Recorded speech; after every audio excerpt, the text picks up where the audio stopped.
1945. World War II is finally over. Hitler is gone. The bad guys lost. So naturally, it is time for a massive global pizza party, right? Wrong.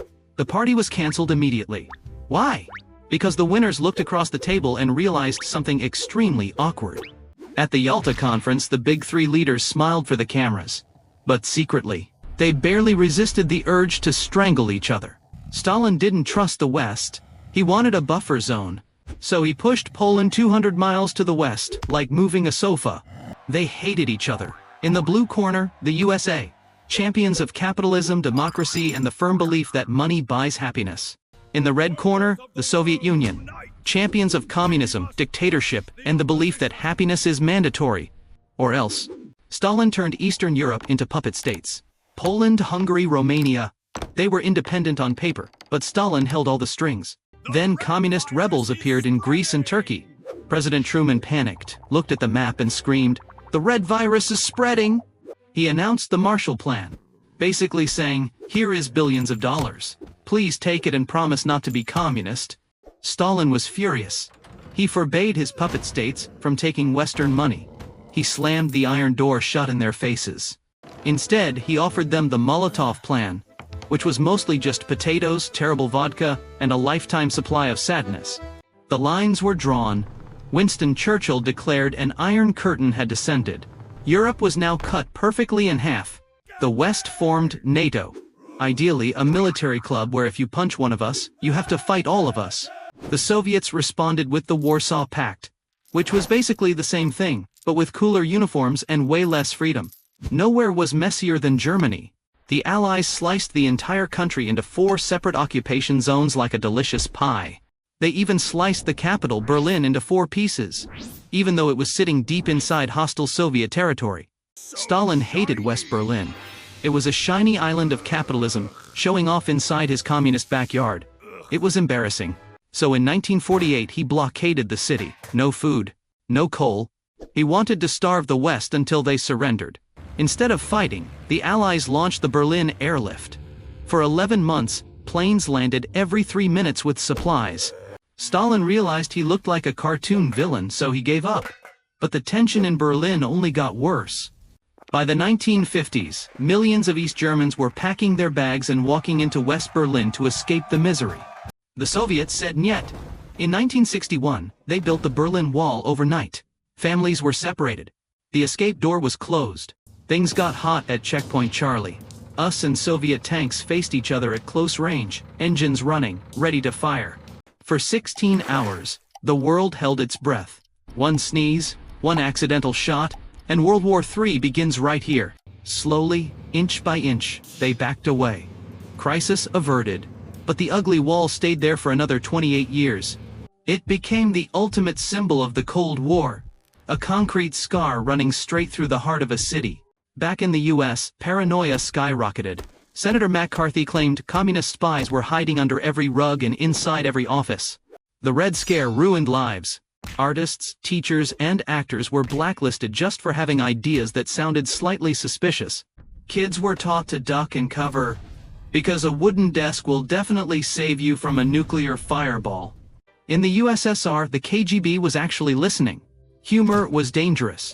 A joke about Stalin got you a ticket to Siberia.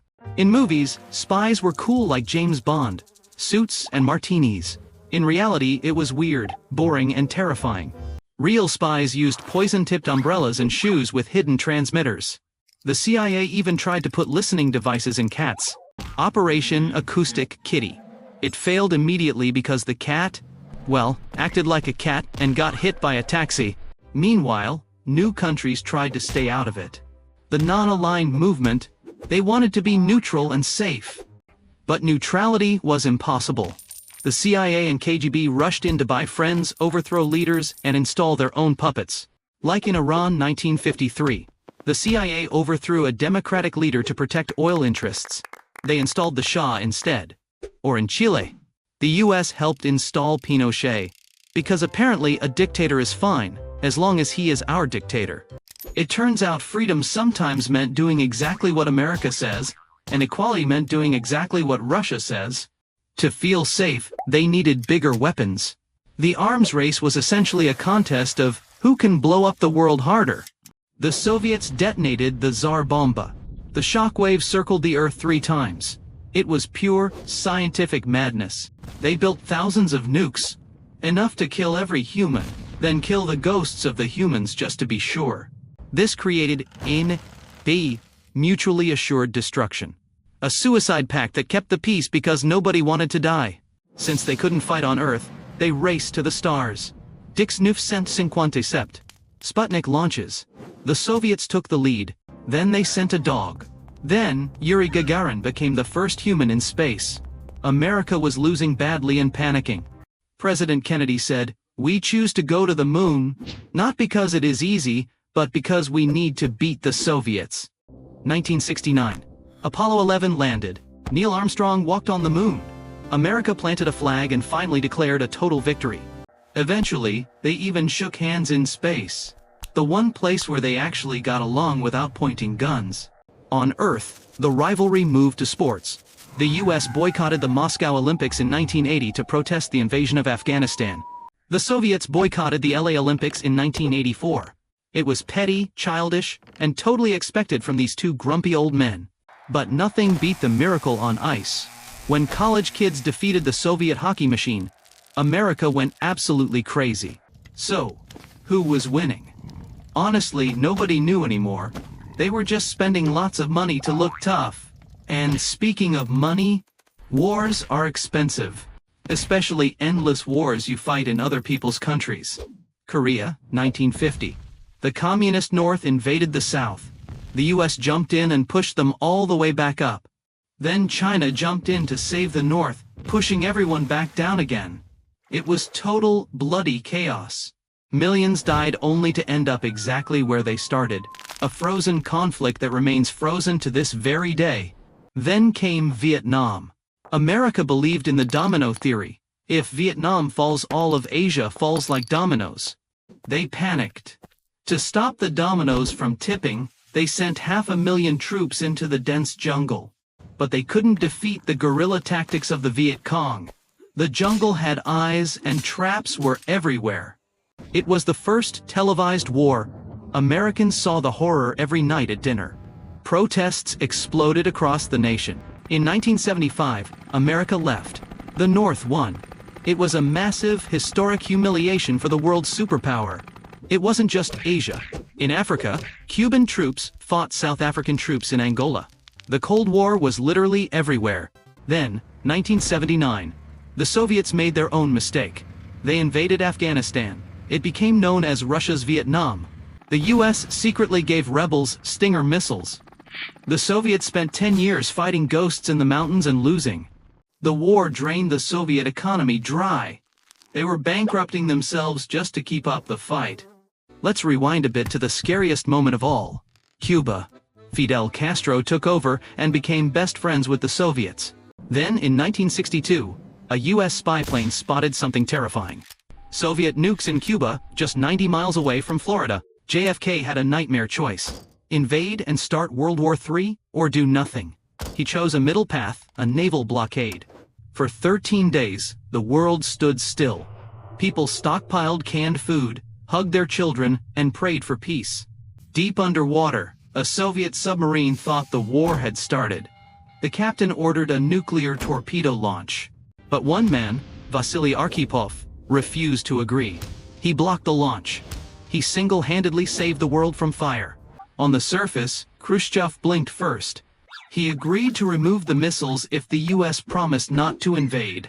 Secretly, the US also removed their missiles from Turkey. It was a trade, but the public didn't know that part. After that scare, they installed a hotline, a direct red phone between Moscow and Washington to prevent accidental apocalypse. To make sure they could talk before blowing up the planet.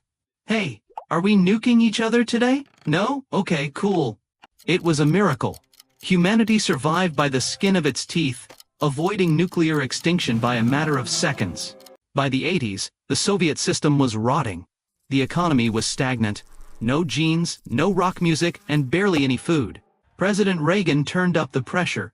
He stood in Berlin and challenged, "Mr. Gorbachev, tear down this wall."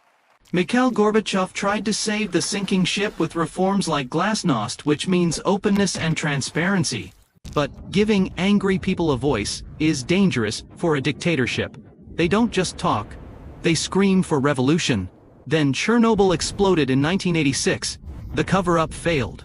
It showed the world the Soviet system was broken and corrupt. November 1989. A bureaucratic mistake led to the gates opening. The Berlin Wall came down. The Iron Curtain was shredded. One by one, the dominoes fell the other way. Velvet Revolution in Prague. Violent revolution in Romania. Freedom was winning. Christmas 1991. Gorbachev resigned. The Soviet Union ceased to exist. Poof. Gone. The red giant was dead. The Cold War ended without the apocalypse. The USA was the sole superpower standing on top of the world. We survived paranoia, proxy wars, and nukes.